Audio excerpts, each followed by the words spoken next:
Mario and his friends have been on quite a few adventures. Some of them are fun and exciting, and others have been scary and deadly, such as the infamous 1993 movie. See you later, alligator. With Mario hoping to redeem himself with a new movie next year, along with Squid Game aiming to start Season 2 later in the same year. Let's combine the two series and answer the question, which Super Mario character would win Squid Game? I'm Kyle with 1UP Binge, and this is Squid Game Super Mario Edition.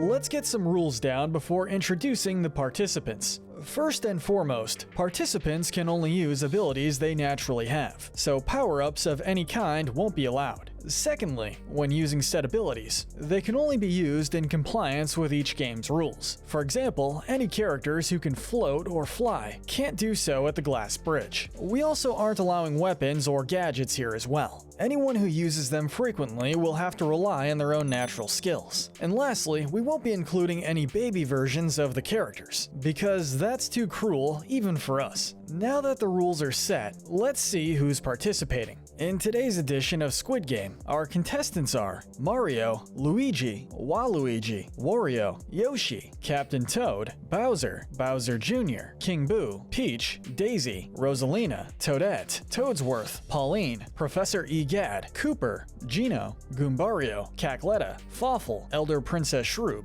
Donkey Kong, Diddy Kong, Petey Piranha, Topper, Spewart, Harriet, Rango, and Cappy. Now that everyone is ready to go, let's jump right into our first game, red light, green light. Speed, attentiveness, and keeping calm are key here. You want to cross over the field within the time allotted during green lights, but also hold still during red lights. Any detected movement, or not crossing in time, means elimination. Speaking of red and green, Mario and Luigi would do well. With their amazing athleticism, they should have no issue crossing in time, combined with how focused they can be when the stakes are high. Luigi is a little more timid than his brother, but he still gets the job done when needed, regardless of the scale of the task. On the other hand, our first elimination is Rango.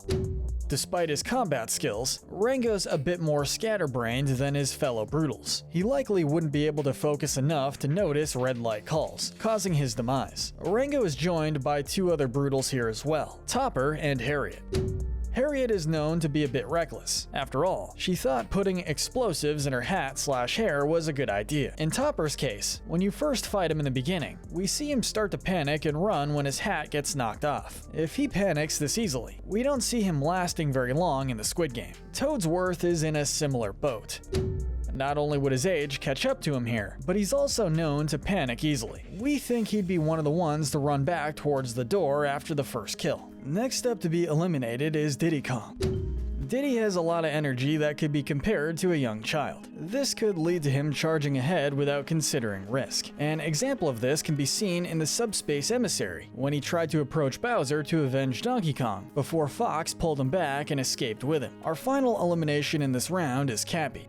When Mario first wakes up in the Cap Kingdom, Cappy instantly runs away, prompting Mario to chase him down. This tells us that Cappy would be easily spooked by anything he didn't expect. Already down to 24 participants, we now move on to the second game, the Honeycomb Challenge. Two primary elements are required to cut out the shape and pass the game, keeping a steady hand and remaining calm while under pressure. The challenge becomes much more difficult if someone is without either one of these. Our standout competitor here is none other than Professor Egad.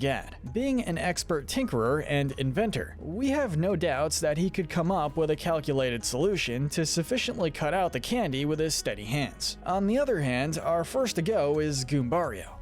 We aren't sure how a Goomba can hold things like baseball bats, but it's generally agreed upon that Goombas don't have hands. This pretty much makes it impossible for Goombario to even attempt this game. Next to go is the nasty Cackletta. Cackletta is highly self-absorbed and seems to get upset at her own errors. Any errors that she makes here would lead to her losing her cool, and thus her life. Our last to go here, unfortunately, is the fan favorite Waluigi. According to his voice actor, Charles Martinet, Waluigi gets frustrated whenever he feels good things are happening to everyone but himself. If Waluigi got a harder shape to cut than others, his quick frustration could lead to his downfall. Maybe if he didn't complain so much about not being in Smash, We wouldn't have brought him into the Squid Game, and he'd still be alive. With almost a third of the group gone, we proceed to the unofficial event of the Squid Game, the Midnight Brawl. Since this isn't part of the normal games, natural abilities can be used here. If a character can hold their own in a fight and or be smart enough to hide long enough until the brawl ends, they'll be able to move on. Bowser, Donkey Kong, and Wario all make it through. They've had many battles and could use their brute force to survive for quite a while. Another notable survivor here is King Boo. Not only is he shown being able to fight, but being a ghost would allow him to vanish and hide until the brawl is over. We also decided that Bowser Jr. and Princess Peach survive, only due to the protection of Bowser and Mario respectively. Yes, there are a few damsels in distress left, but we're gonna say that Mario's gonna have to pick the one who means the most to him. And given the number of games she's been in, our bet is on Peach. But we do have quite a few eliminations here, starting with Captain Toad and Toadette. If they could use their tools from the Captain Toad games, they may have found a way to survive. Otherwise, they don't have much to work with, resulting in both of them being beaten to death pretty quickly. We also have to say goodbye to Daisy and Rosalina, as well as Pauline. In most cases, none of them are really shown to fight. Even if and when they do, it's usually with a weapon or some form of assistance, such as Rosalina using Lumas or her wand in Smash Bros. In Pauline's case, let's take a look at when her city's power needed restoration. She's willing to investigate the scenario herself, but left it to Mario to actually resolve the matter. Our final eliminations here are Fawful and Professor Egad. Perhaps with their gadgets or weapons, these guys would have found a way to survive, but without them, they would likely be easy targets. With that said, we just lost a whopping 7 players, leaving us with just 14 of them remaining, all for our next game, Tug-Of-War. Since this game usually randomizes who is on what team, we'll base who does or doesn't move on, based on if they have the strength to help keep their team from falling. And it's also important to see who can work well with others. Otherwise, a lack of coordination and teamwork can lead to an elimination. The Mario brothers once again shine here. They have a considerable amount of strength for their size, and they work with others and each other all the time. A surprising survivor here is actually Petey Piranha. Don't let those leaves for hands fool you. They've been shown to possess incredible strength. Sports games often show him as one of the more powerful players, and they're somehow strong enough to get his body off the ground and fly. This strength alone would make him a huge asset to any team he was on. While he may have passed the last game, we don't think King Boo stands a ghost of a chance here. Especially in more recent appearances, King Boo hasn't shown nearly as much concern for those associated with him as he once did. Even when Helen Gravely saved him, he left her to fend for herself later on in the story, and his lack of notable teamwork is what kills him here, even though he is technically already dead. Princess Peach and Bowser Jr. also get eliminated due to her lack of brawn. Elder Princess Shroob falls here for similar reasons. She has been seen knocking down her own people's spaceships, likely killing them, just as a means of attacking the Mario brothers. Additionally, it's apparent that, even when performing basic tasks for her, she will smack her people aside. We can't imagine what would happen if she and King Boo were on the same team. Moving on to the next round, Marbles. There are legitimate ways to play this game, though it often boils down to who can outsmart or manipulate their opponent first. Not being able to do this will likely result in elimination. Wario is a definite survivor here. Being the sneaky guy that he is, he could be considered a master of manipulation. He would look for an underhanded method to take the marbles right from under his opponent's nose. But unfortunately, it's time to say goodbye to Luigi. Luigi shares many traits with his brother, but he can also be fearful and naive. These elements could quickly lead to people taking advantage of him, tripping up to where he'd lose his marbles quickly. Donkey Kong is another who gets eliminated. DK is prone to having some tantrums if his friends/bananas are threatened, or if he simply doesn't get what he wants. If DK were to start losing, he'd likely get upset and make careless, thus fatal mistakes. Another character to go would be Petey Piranha. Like DK, Petey also has a bit of a temper, if the right buttons are pushed enough. He too would then start making errors leading to his downfall. Our final elimination here is also the final member of the Brutals, Spewart.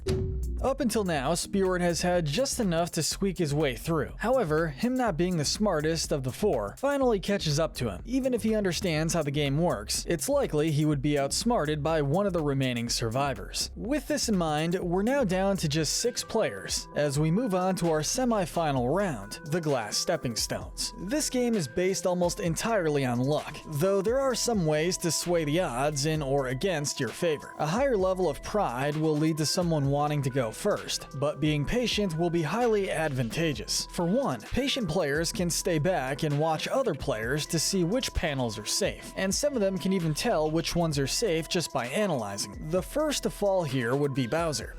Being the proud, stubborn beast that he is, Bowser would likely go near the front to demonstrate how he could easily cross without anyone's help. His other problem is his weight. Even if he knew which panels are normally safe to step on, he would likely break them either way, falling to his doom. Wario would go next. Out of the remaining players, Wario is arguably the least patient and the most egotistical among them, resulting in his chance of survival to fall greatly. Following his elimination would be Gino.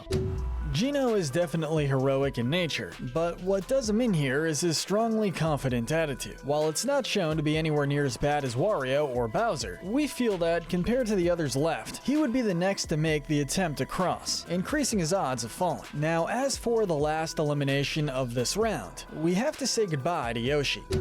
What's really sad about this one is that it wouldn't even be his own fault. We think back to Netflix's actual Squid Game, and remember how some players threw other players or forced other players through the panels ahead of them. We think it's very possible that Mario would try something similar on Yoshi, if he was desperate enough. Only this time, instead of falling with him, Mario would then proceed to use Yoshi as an extra platform to get across the bridge. And before you say, Mario would never do that, if you ever played Super Mario World on the SNES, yes he would. With that in mind, Mario would be one of our finalists moving on. In addition to that act towards Yoshi, Mario is a relatively patient guy who can quickly adapt to the worlds he ventured through. He could easily take just enough time, especially after most of the others went through, to see which remaining panels are okay to use. That leaves us with our other survivor, Cooper. Cooper has gone on record to wanting to be an archaeologist like his hero, Colorado. Archaeologists, due to their profession, often naturally analyze the finer details in their discoveries. Taking after his hero, Cooper would look to do the same thing with these glass panels, allowing him to figure out which ones he can step on. And with our final 2 contestants, we get down to the final round, the titular Squid Game. There are legitimate rules to playing this game, but the show boils it down to a one-on-one battle to the death. That leaves us to determine which character, without weapons or power-ups, would come out as the victor in the most possible outcomes. If weapons and power-ups were allowed, we think Mario would easily win. Fireballs alone are known to defeat most Koopas in 1 or 2 shots. However, without all these elements to help him, it'll be much more of a challenge. Cooper has his shell and provides an incredible defense. If nothing else, Cooper could hide away in a shell when needed in order to wait or tire Mario out. Mario could try hitting a shell or jumping on it, however, at worst, the shell would move around the area without Cooper dying from it. If Cooper went out of bounds while in this state, then he would lose. What helps him stay alive, however, is that his shell can act similarly to a boomerang and come back to where it was. This would also allow him to strike at Mario after getting kicked away. It's due to this that we believe that in most scenarios, Mario would not have the idea or means to put Cooper down for good, while Cooper's shell is his saving grace. As a result, Mario is our runner-up and Cooper is our winner.